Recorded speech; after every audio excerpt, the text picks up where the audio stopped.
Hey friend, please subscribe. 1 second for you. Big deal for me. My phone buzzed an hour after I clicked not attending. Hey man, everything okay? It was from Adam, my younger brother, the one getting married, the one who decided that my stepson, didn't make the cut for his elegant, adult-only wedding. My name's Tom Becker. I'm 47. I teach history at a public high school in Kingston, New York. I've been raising Ryan since he was 5 years old. He's 17 now. I was standing at the kitchen counter when the invitation came. One of those high-end ones with thick cardstock, gold trim, and a wax seal like a medieval decree. I cracked it open with a knife and read it. Adults only, 21 and over. Strictly enforced, no exceptions. Ryan was on the couch with his sketch pad, halfway through designing another logo for his dream t-shirt brand. I read the line out loud. He looked up slowly. So, I'm not invited. I didn't sugarcoat it. They made it adults only. He nodded, eyes drifting back to the page. But I saw it in his face. That flicker of something. Not shock, not exactly. More like confirmation.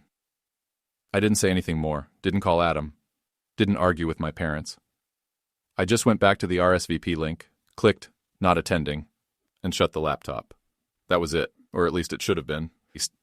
Then came Adam's text. Hey man, everything okay? I stared at it for a second. That was the thing about my brother. He was always acting like nothing was personal, even when it absolutely was. So I wrote back. Ryan wasn't invited. I'm not going without him. He answered within a minute. Oh yeah, sorry if that came off harsh. We're just trying to be consistent, you know? Keep it all 21 plus across the board. I could practically hear his voice. Casual, polished, always ready with an excuse. But I knew the truth. This wasn't about consistency. Ryan wasn't wanted there, not in the pictures, not in the speeches, not at the table, and I was done pretending otherwise. So I put my phone face down on the counter, walked back into the living room, and sat next to my son. What do you think of this one? He asked, turning the pad toward me. The design was clean, sharp, a bold, simple circle enclosing the words, first draft. I smiled. Looks like a brand already. He shrugged. I don't know. Maybe I'll tweak the font. And just like that, we went back to normal. No fighting, no sulking, no explanations needed. Because Ryan had learned a long time ago not to expect invitations. And I had finally learned how to respond when he didn't get one, by standing next to him, not walking through the door that wouldn't open for him. Not this time. Ryan's always been a quiet kid. Not shy, just watchful. The kind of kid who'd rather sit on the edge of the crowd and sketch what he sees than jump into the middle of it. I don't know if he was always like that or if it started after his dad left. But I've known him since he was 5, and that's how he's always been with me. The first time he called me Dad was by accident. We were watching one of those dumb cooking competition shows, and he pointed to a contestant and said, "He burns stuff like you do, Dad." Then his face froze. He looked up at me, eyes wide. "Sorry," he mumbled. I remember my heart just cracked open. "It's okay," I told him. "You can call me whatever feels right." He nodded and went back to his popcorn. But after that, it stuck. Still, to my family, he was never really my son. My mom always referred to him as Tom's stepson, never our grandson, never just Ryan. It was always a technicality, like a disclaimer at the end of a commercial. And it wasn't just her. At family dinners, the other kids, the real grandkids, got greeted with hugs and teasing and laughter. Ryan got a nod, a polite smile. There was that one Easter, maybe 5 years ago. My sister Carla organized a big egg hunt in her backyard. Every kid had a basket with their name on it, ribbons and all. Ryan's basket was different. No name, just a plain one with a generic Happy Spring tag. I noticed right away. Ryan saw it too, but he didn't say anything. He just smiled like he always did and went along with it. Later in the car, I asked him if he was okay. He said, "Yeah, it's just a basket." But it wasn't. It was one of 1,000 little reminders. Then there was the drawing. He was 12. He spent a week sketching this beautiful portrait of our family. Me, Beth, him, and our dog Max. He framed it himself. And gave it to my mom for Christmas. She smiled, said, "Oh, how nice," and set it on the side table. That was it. She never hung it up. Never asked about it again. A couple years later, I saw it in the hall closet behind a stack of wrapping paper. I never told Ryan. I wish I could say I did more. that I stood up for him every time. But I didn't. I kept thinking maybe they'd come around. That if I kept bringing him to dinners and birthdays and holidays, they'd start seeing him the way I did, as my son. But they didn't. And over time, I watched Ryan start to shrink himself. He stopped making jokes at the table, stopped asking to bring his sketch pad, stopped trying. I didn't even realize it at first. I just noticed one day that he didn't look up when someone asked him how school was going. He just nodded and said, "Fine," and kept his eyes on his plate. That's when I understood. He wasn't angry. He was used to it. He had figured out that being quiet hurt less than being ignored. And that's what killed me the most. Not the way they treated him, but how good he got at pretending he didn't care. I should have stopped dragging him to those dinners. I should have stopped making excuses for people who never tried. Instead, I hoped. And while I was hoping, Ryan was learning how to disappear, all by himself. The morning after I RSVP'd no, Adam texted me like nothing happened. "Hope you understand, man. Just trying to be consistent. Nothing personal." Consistent. That was the word he chose. Not thoughtful, not respectful. Just consistent. I stared at my phone, waiting for something else. Maybe. I didn't think it through. But nothing else came. Then a few hours later, the group chat lit up. Carla. "Really? Over one rule?" Mom. "It's one evening, Tom. Don't punish Adam for a policy." Punish. That was how they saw it. Like I was grounding Adam by not showing up. Like I was withholding something from him, not protecting Ryan. I replied once. Just once. Me. "Ryan wasn't invited. I'm not going without him." There was a pause, a long one. I could almost feel the silence on the screen. Then came my mom's message. "Mom, he's family." That was it. 2 words, like they fixed everything. But if he were family, he would have been included from the start. If he were family, his name would have been on an invitation. If he were family, I wouldn't be the only one noticing how he gets left out. The excuses kept rolling in, like a parade of polite deflections. "He's almost 18, Tom." "It's just a wedding. We can't bend the rules for everyone. Plenty of people are leaving their kids at home. They just wanted peace. As long as it didn't inconvenience them." No one asked how Ryan felt. No one checked in with Beth. No one said, "Hey, we messed up." Because that would mean admitting something had been wrong for years. Instead, they acted like I was the one causing a scene, like I was blowing it out of proportion. Like I was making things uncomfortable. They wanted the event to stay smooth, pretty, unbothered by a kid they never fully made room for. But what they didn't realize was that this wasn't just about the wedding. This was years in the making. The basket with no name, the drawing stuffed in a closet, the greetings that stopped at nods, and now a wedding where he didn't fit the policy. I saw it clearly for the first time. I had spent so long waiting for them to see Ryan as I saw him, as someone worth showing up for. But all they saw was the rule I was breaking, the comfort I was disrupting. And in the group chat, I became the villain. Not Adam for excluding him, not Carla for mocking me, not my mom for pretending everything was fine. Me. Because I said no. Because I made a choice. Because I drew a line they didn't want to look at.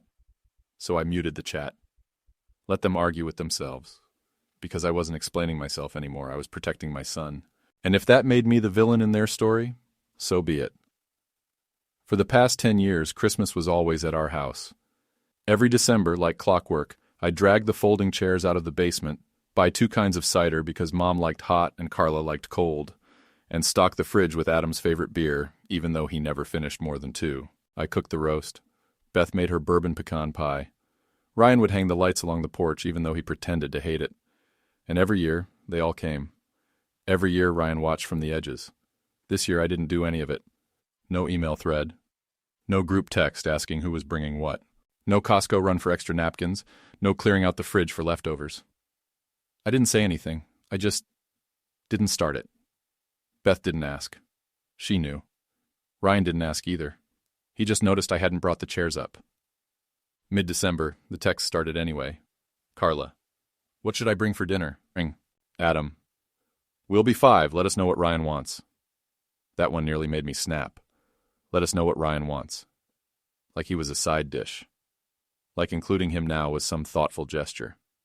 I didn't reply. A couple days later, my dad left a voicemail. Tom, it's not too late to do the right thing. The right thing. Like I'd lost my way. Like they were the map. So I let the silence carry the message. No tree in the front window. No wreath. No parking instructions for the cousins. I didn't host. And no one else stepped up. That silence was louder than anything they could have said. On Christmas morning, Beth and I got up late. Ryan made coffee. We stayed in our pajamas until noon. No one knocked. No one called to say, "Wait, are we still doing it at your place?" Because deep down they knew. They just didn't want to say it out loud. They had spent years telling me to keep the peace, to not make things difficult, to stop making it about Ryan. But this time I didn't invite them into my home. And the quiet that followed, it wasn't cold. It was honest. The noise stopped. The pretending stopped. And in that space, something new showed up. A kind of peace I didn't know I'd been missing. The kind that doesn't come with matching napkins or polite small talk. The kind that only comes when you stop pretending people haven't hurt you. I didn't need apologies. I needed space. And that Christmas, I finally made room for it. Christmas Day came, and for the first time in a long time, it was just the three of us. Me, Beth, and Ryan. No guests, no chaos, no casseroles we didn't ask for. Ryan woke up late, hair sticking up in every direction. Beth stayed in flannel pants and fuzzy socks all day. I didn't shave. We didn't do the whole big breakfast thing. Just coffee, leftover lasagna, and sugar cookies shaped like snow boots, and birds with cartoonishly big heads. Ryan had made the cookie cutters himself with some flimsy aluminum strips and a glue gun. They looked ridiculous. But we laughed. We laughed so hard we had to take breaks while decorating them. Beth put eyes on every cookie, even the ones that weren't supposed to have eyes. Ryan said it made them feel seen. There were no tense pauses, no under-the-breath comments about my parenting, no strained hugs from people who barely tolerated each other, just ease. In the afternoon, we watched one of those terrible action movies with explosions every 5 seconds and a plot that made no sense. Ryan kept pointing out the continuity errors like he was doing commentary for a DVD extra. At some point, we pulled out the poker set and played for jelly beans. Ryan cleaned us out. Every time he won a hand, he made us hand over the jelly beans one by one while humming the Jeopardy theme. Beth called him a tyrant. He bowed like a villain in a stage play. And then out of nowhere, as we were sweeping up the last of the cookie crumbs, Ryan looked around the living room and said, "This is the best Christmas I can remember." He didn't say it for effect. He said it like a fact. I didn't know what to say, but I didn't need to. I looked at Beth, and she looked at me. Her eyes were soft, damp at the corners. She smiled. Not the polite kind, not the forced holiday kind, but the kind that says, "This is right." There were no presents stacked under the tree, no big speeches, no matching pajamas, but there was something else. There was quiet joy, the kind that doesn't need to be photographed, the kind you don't have to explain, the kind that makes you realize maybe you don't miss the noise after all. Maybe you were only pretending to enjoy it because it's what you were supposed to do. And now that it's gone, all you feel is relief. Later that night, Ryan disappeared into his room and came back with a sketch he'd made that morning.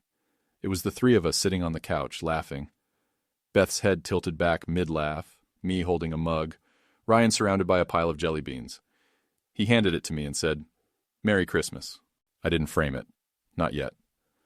I left it on the mantel, right where we'd see it every time we passed through the room. Because sometimes joy doesn't need to be preserved. Sometimes it just needs to be noticed. And this time, we all did. It was a few days after Christmas. The snow hadn't let up all week, just kept dusting the backyard like powdered sugar. Ryan was on the floor, half sitting, half sprawled, sketch pad propped on one knee. I was folding laundry on the couch, stacking towels and trying to ignore the fact that I still hadn't returned anyone's calls. He didn't look up when he said it. "Do you think they'd like me better if I was your real kid?" It hit me like a punch I didn't see coming. My hands froze around a bath towel. I looked at him. He was still drawing, eyes fixed on the page like it didn't matter, like it was just a casual question. It wasn't. I sat down, slowly. I didn't rush to answer. Because what do you say to something like that? I wanted to tell him no, absolutely not, don't be ridiculous. But that would have been a lie. So I told him the truth. They might have pretended better. I said quietly. But their problem's not with you. He nodded, like he already knew. Like he'd asked to confirm something he'd been carrying for years. I don't think I want them to like me anymore, he said. He didn't say it with bitterness. There was no edge in his voice, just clarity, like someone who'd been waiting for a door to open and finally realized it wasn't locked. It was just never meant for him. I wanted to hug him. I wanted to fix it. But he wasn't asking for comfort. He was telling me something. He wasn't hurt anymore. He was done waiting. I watched him go back to his sketch like the conversation was over. And it was. Because what else was there to say? He'd made peace with the truth long before I did. He wasn't asking for pity. He was setting himself free. And for the first time, I saw it clearly. Ryan wasn't the one who needed to be defended. He had figured it out. It was me who had been clinging to the hope that they'd come around. I was the one still wishing they'd wake up one day and see him the way I did. But Ryan, he'd let go. He'd stopped waiting for permission to walk away from people who couldn't see him. He was already gone, and all I could do was catch up. A few days after New Year's, I got a text from my dad. Dad, your mother isn't sleeping. You've shut us out. That's not you. I stared at it for a while. That's not you. I'd heard that phrase my whole life. Anytime I spoke up. Anytime I made things uncomfortable. That's not you. What they really meant was, that's not the version of you we prefer. The version who kept quiet. The version who kept showing up. Even when his kid was left out. Even when the smiles at family dinners didn't include the boy sitting next to him. I didn't reply. Then, later that night, Adam sent a voice memo. I knew it was a voice memo before I played it.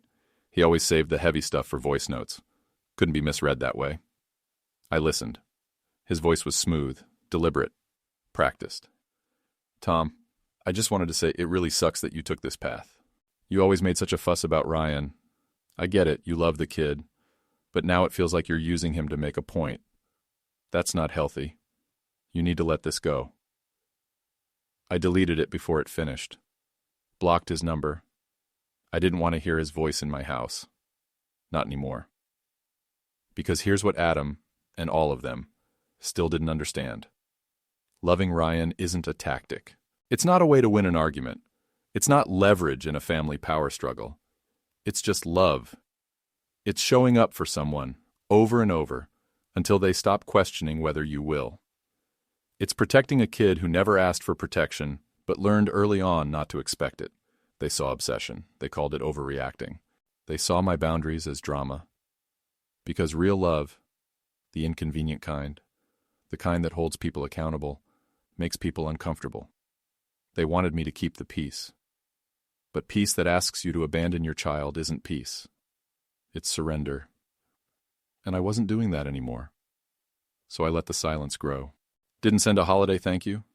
Didn't reply to the guilt text or the voicemail about how we miss your energy. I stopped dancing around what they were unwilling to say. I let the silence speak for me. It said, you drew the line. I just stopped crossing it. It said, if my son isn't welcome, then neither am I. It said, I'm not waiting to be invited back to a table where he was never given a seat. And for the first time in my life, I didn't feel guilty about it. I felt like a father. New Year's Eve came and went quietly. No fireworks, no family texts, no countdown calls, just us.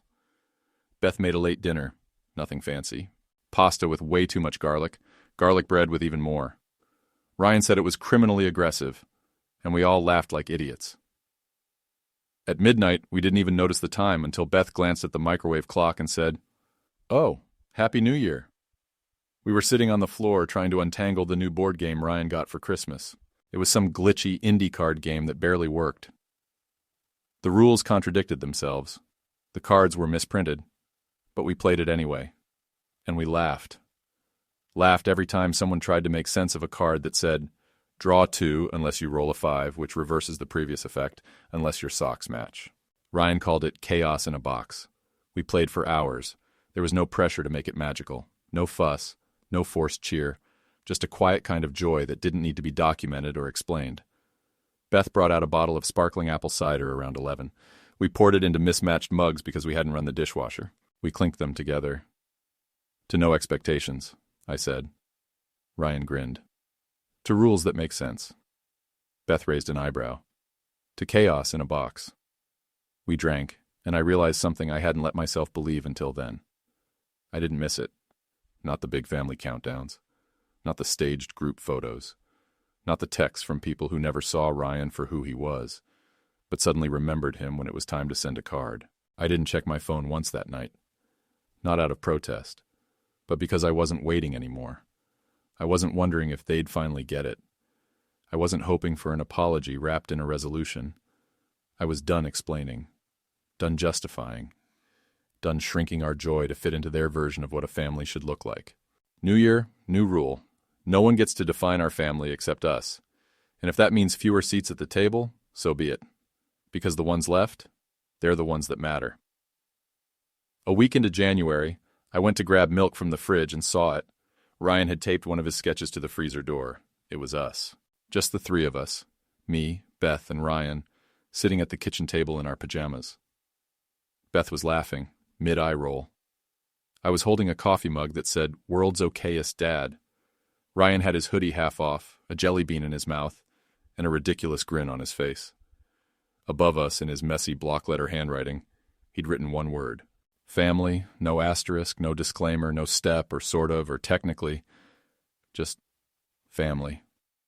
I stood there staring at it, one hand still on the fridge handle. It was so simple, so quiet, but it hit harder than anything they ever said. All those years I'd spent trying to build a bridge, making sure we showed up to the birthdays, the holidays, the weddings, hoping that if we kept crossing over, they'd finally meet us halfway. They never did. And now I realize something. I shouldn't have been looking outward, trying to earn a seat at a table that never made room for my son. I should have been looking right here, in this house, at this table, at this kid who had no reason to still believe in love, and did anyway. We weren't missing anything. We were just done pretending. No more begging to be acknowledged. No more hoping they'd wake up and get it. No more handing out invitations to people who never showed up for us. This was it. This was our family. And it was enough. I didn't take the sketch down. I didn't frame it or try to preserve it. I just let it live there, on the fridge, between a crumpled pizza coupon and a reminder to buy more oat milk. Because that's where real love lives. Not in grand gestures, but in everyday corners. And for the first time, we weren't reaching anymore. We were home. YouTube picked this for you. Tap it. Let's see if they guessed right.